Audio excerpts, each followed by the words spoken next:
I was just thinking today about how people blame their environment and their excuses for their actions and their decisions. Especially Christians seem to have this problem, and it's Christians especially that are not supposed to let environments and people's actions around them affect them.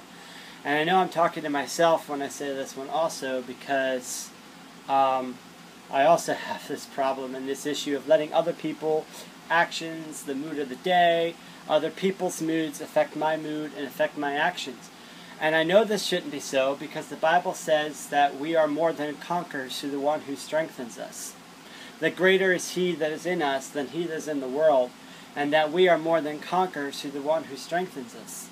Therefore, since we have Christ in us, the hope of glory, then we ought to overcome our circumstances and our environment. That we are to shine in the midst of the darkness, that we're to be the positivity in the midst of negativity.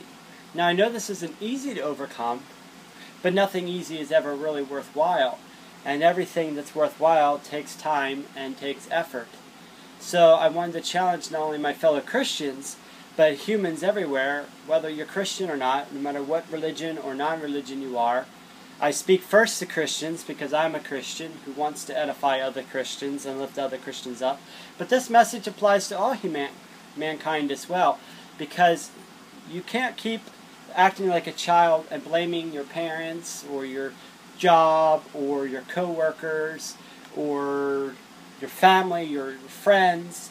You are in charge of your environment. God has placed you where you are to be in charge of your environment, to be a king and a priest in your environment, to rule and to reign in your environment. That is, to rule over the principalities and powers of the air, to rule over the darkness that's there, to rule over the negativity and the things that would pull you down, to abide in His love and to show His love, and to just overcome and to thrive. Not just survive, but to thrive, to overcome, to abide, and to set an example.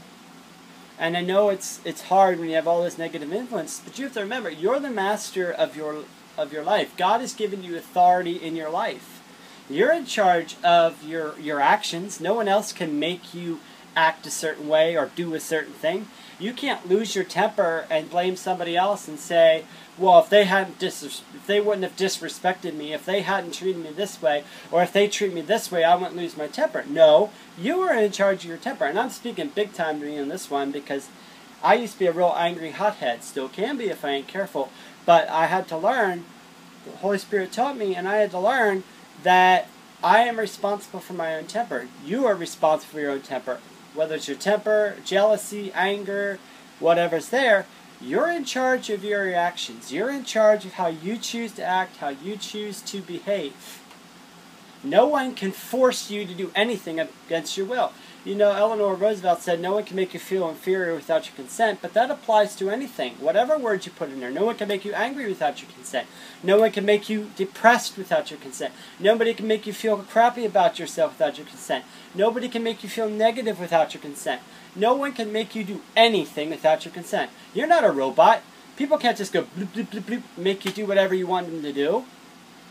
They can't force you to do anything against your will. You have free will. No one has the power to take your free will from you. You have the power to choose to respond in anger. You have the power to choose to respond in revenge, or you have the power to choose to forgive and not to respond to that. If they want to drag you down to their level, don't let them. If they want to bring you down and ruin your day, don't let them.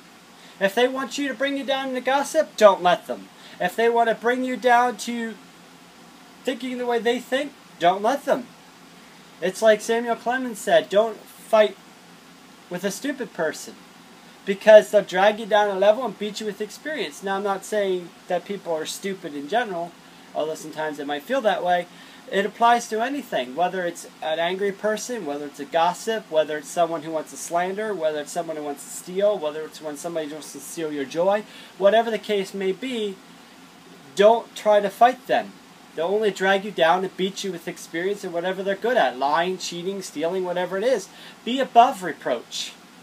Be above reproach in everything that you do. Do everything that you do with experience, the spirit of excellence and above reproach.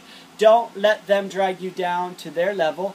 Don't let them steal your joy. Don't let them steal your peace. Don't let them control you. Every time you choose to let them make you angry, every time you choose to let them make you feel inferior, anytime you choose to let people or things or attitudes steal your joy and control you, you're giving that thing or that person power and authority in your life. Don't give away the power and authority that God gave you to someone else or to some other thing. Take that power and authority that God gave to you and say, no, I am not going to stoop to that level. I am not going to get angry. I am not going to murmur. I am not going to complain. I am not going to lose my temper. I am not going to be that person anymore. I am going to forgive. I'm going to let it go. And I'm going to love that individual. I'm going to pray for that individual. I'm going to love on that individual. I'm going to bless that individual. And I'm going to show them love and respect. The love and respect that every basic human being deserves. I may not like them, I may not agree with them, I may feel like reaching out and smacking them, but I am still going to maintain self-control, and I am going to love them and care about them. So, I challenge you, I even beseech you, stop blaming your actions on other people or other things, and take responsibility for your actions and your decisions. Take back the power in your life. As a favorite trainer of mine, Sagi Khalif says, stand in your power. Stand in your power and authority that was given to you, the free will that was given to you from God, and take control of your life, and stop letting other people and other things affect your decisions, affect your judgments, affect how you act. Instead, infect your world. Don't be infected by your world. Infect your world. Go forth and infect your world with your love, with your joy, with your peace, with all the specialness that you are. Go forth and infect the world and change the world around you. Rule and reign in the authority and free will God has given you, and change your world. And stop making excuses for your actions. Take power in your life. If you have bad friends, get rid of them. Get good friends. If you have people that all they do is speak evil in your life, get rid of them. You don't need them. They're dragging you down. They're making you somebody you don't need. If it's family that does it, it's okay to say to them, look, I love and value you. You're my aunt, you're my uncle, you're my mother, you're my father, whichever relative it is. And say, I love you because you're my family. I love you because you're a human being. You're a creation of God. But truth is, I don't like your attitude very much. I don't like your temper. I don't like this. I don't like that. And it is affecting my life. And as much as I love and respect and care about you, I can't be around that. I cannot have you in my life because you're feeding me things that are not helping me. And I need to take charge of my life, and I need to do what I feel God is telling me to do. And if you can't support me, that's fine. That's your choice. I'm not angry at you. I'm not bitter at you. I'm not mad at you. I'm just saying I can't be around that. And it's okay to put them out of your life for a time and a season. It's okay to tell them, no, you need to keep back. You're not helping me. You're a hindrance to me. And though you might mean well, you're not helping. And it's okay to take those people out of your life. It's okay whether it's family or friends. You know, and if your job is truly making you unhappy, pray about it. Maybe God has somewhere else for you to go. But don't use your job as an excuse to be miserable. You have a choice to be happy where you're at while you're there until the next door opens. But whatever it is, make the positive changes you need to make in your life to improve your life and to make it better. Stop blaming other people and circumstances for not moving forward, for having a bad attitude, and being a grouchy, nasty person. Because you and you alone are responsible for your actions, and you alone must be accountable for what you choose to do and how you choose to act.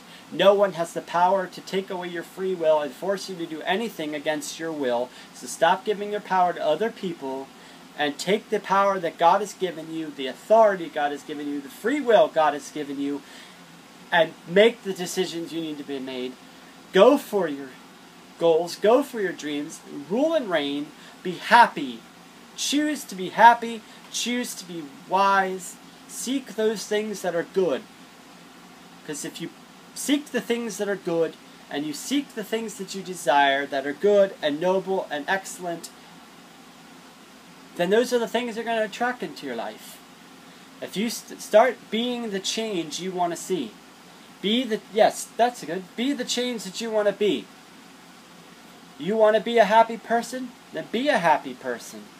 Get rid of the negativity out of your life and start projecting positivity. When you start to get angry, say something positive instead. When you ever start murmuring and complaining, find something to be rejoicing about. You know, every moment of every day is a choice. If you start to grumble and complain, find something to be thankful for. You start to want to gossip, find something constructive to do or to say. You know, in that moment where you feel temptation, do the opposite of what you feel tempted to do. And start being the change that you want to be. Start projecting that which you want to be, and you will actually start to be that projection. Now, you can't, it's not self-gratification, because if you do this by your own power, you will fail. But by God's Spirit, and by the Spirit and power that God has given in you, you can change. You can go from being an angry, hot-headed person to being a happy, joyful person. You can go from a negative complainer that finds fault in everything to someone who finds the good in everything. It's a matter of choice, a matter of free will. So I challenge you, be the change that you want to be. Be the light and captain of your own life. Stand in your own power. Stand in the power God gave you, the authority God gave you. And stop making excuses. Stop blaming your situation. Stop blaming all those things around you. You and you alone are responsible for your actions. Now, that's my challenge. The question is, will you accept?